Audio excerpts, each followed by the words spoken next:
Bonsoir et bienvenue sur Saphir Care.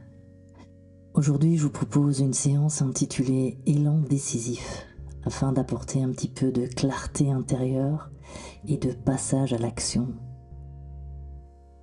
Installez-vous le plus confortablement possible, à l'abri des regards indiscrets et munissez-vous d'un casque audio ou d'oreillettes. Une bonne séance à vous. Le corps prend le temps de s'installer. Les points d'appui deviennent progressivement plus précis et le poids se répartit avec équilibre. La surface de contact avec le support est perçue avec plus de finesse. Peut-être une chaise, un canapé, peut-être un lit. La respiration suit son rythme naturel. L'air fait ce qu'il sait faire. Il entre, il ressort. Le thorax se mobilise et l'abdomen accompagne ce mouvement, tranquillement, doucement. C'est très bien. Les sons extérieurs trouvent leur place dans cet environnement et ils participent même à la stabilité générale. Et il existe cet instant et il existe ce souffle.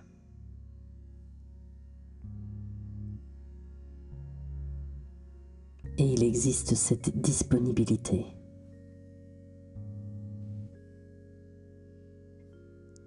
Et entre chaque inspiration, chaque expiration, un espace apparaît. Cet espace est très court.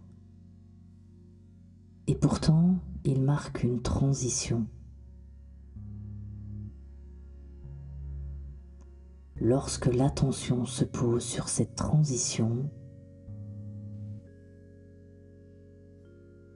alors le mental ralentit progressivement. Ce ralentissement n'est pas un arrêt. Il s'agit d'une régulation interne. Le mental devient plus organisé, plus stable, plus réceptif. Et le système nerveux s'équilibre. La profondeur commence à s'installer.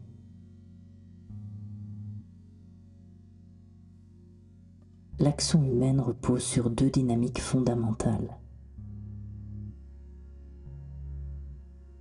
La stabilité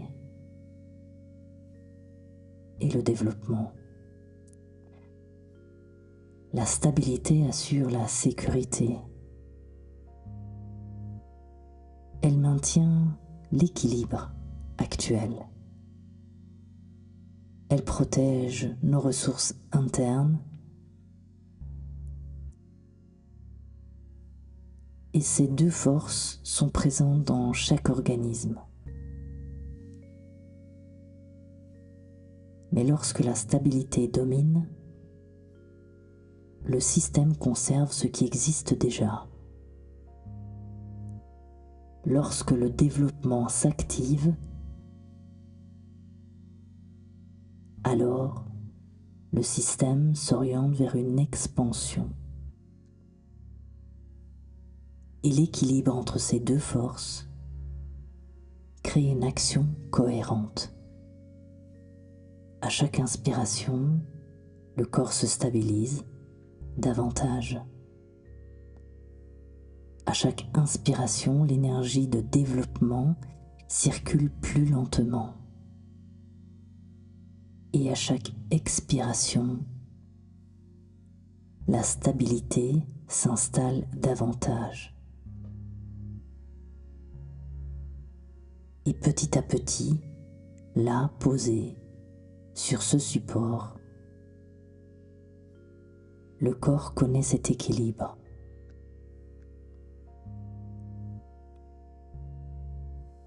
Dans certaines situations, une intention claire apparaît.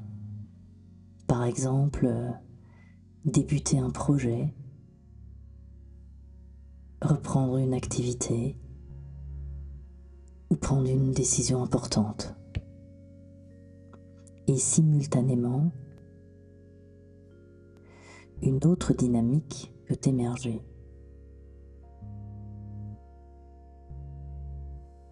Dois-je préserver l'énergie, maintenir le rythme actuel et éviter toute surcharge?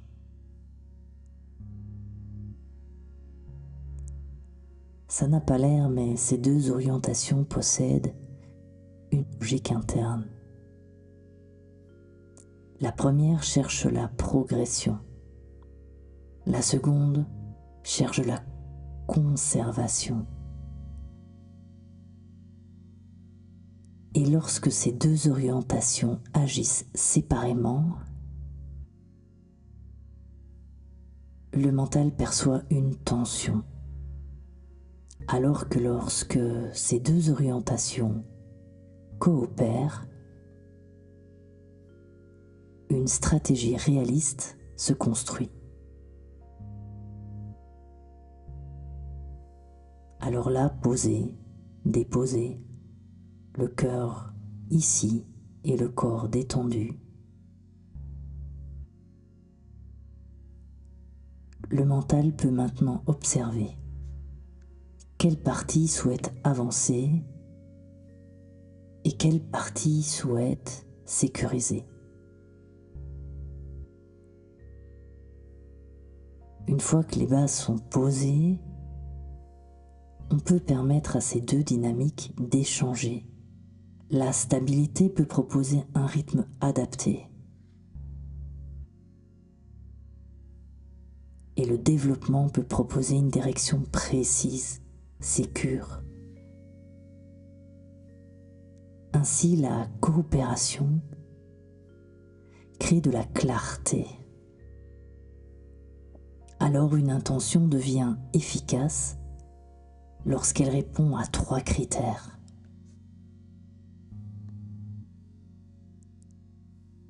Est-ce que cette intention, cette envie est spécifique à moi-même?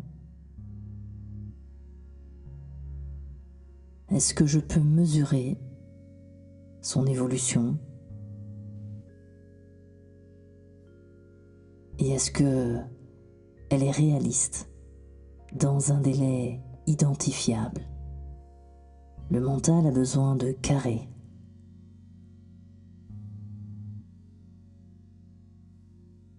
Et au lieu d'une intention générale comme avancer davantage qui ne veut rien dire, une intention spécifique pourrait par exemple être consacrer 20 minutes à ce projet 3 fois par semaine. Le mental apprécie la précision. La précision réduit l'ambiguïté et la réduction de l'ambiguïté augmente la stabilité interne.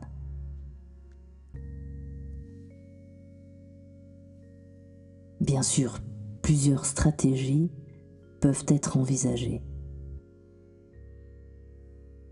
Une stratégie progressive par de petites actions répétées, des micro-actions. Une stratégie structurée avec des créneaux définis et planifiés. Ou alors une stratégie exploratrice.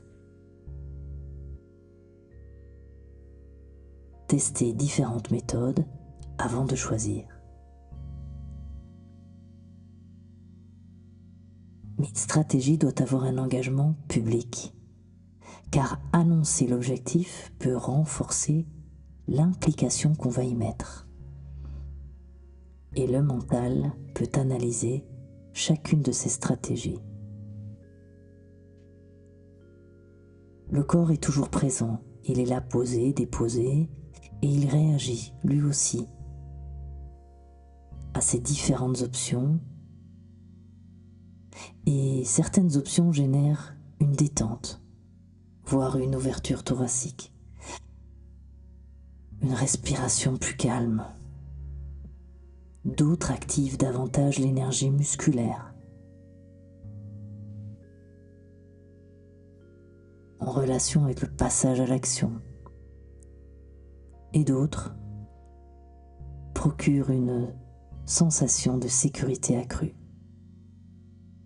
Alors oui, l'organisme est toujours là, il identifie naturellement la stratégie la plus cohérente. Et la vraie motivation dépend de cette synchronisation entre le mental et le corps. Et la motivation émerge de cette cohérence.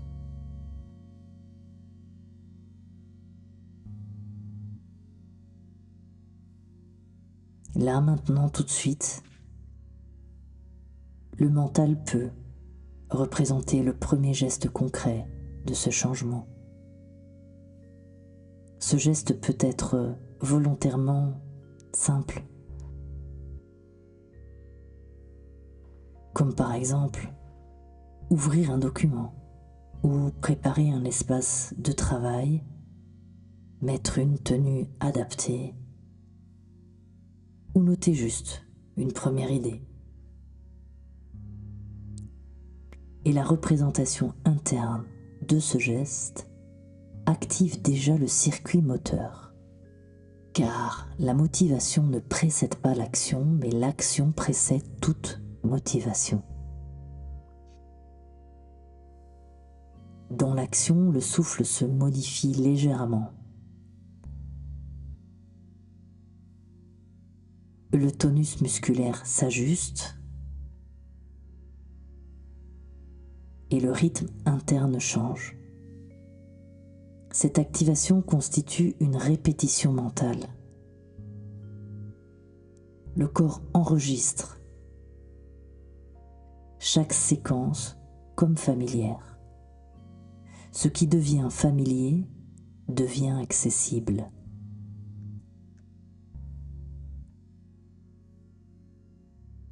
Et les expériences passées ont construit certaines associations. Par exemple, action égale effort important. Décision égale responsabilité lourde. Engagement égale exigence élevée.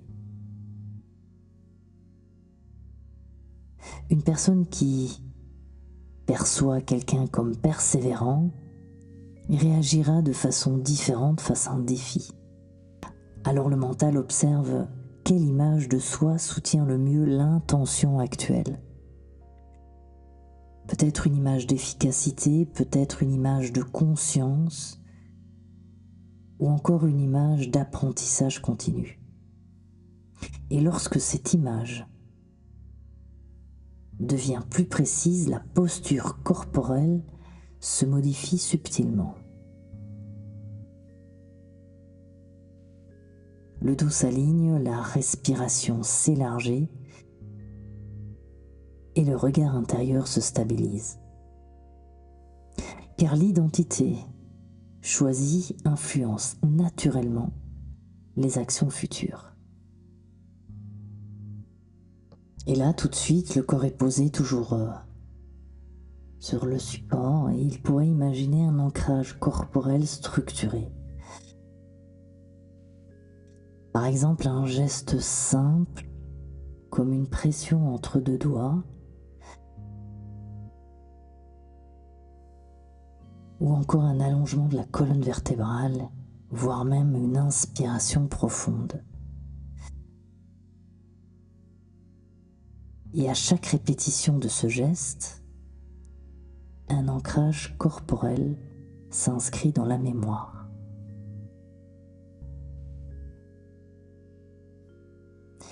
Et le lien entre ce geste et l'activation se renforce. Et le mental enregistre cette correspondance comme le corps. Le mental consolide les nouvelles associations et la stabilité et le développement coopèrent. Clarté et action deviennent complémentaires.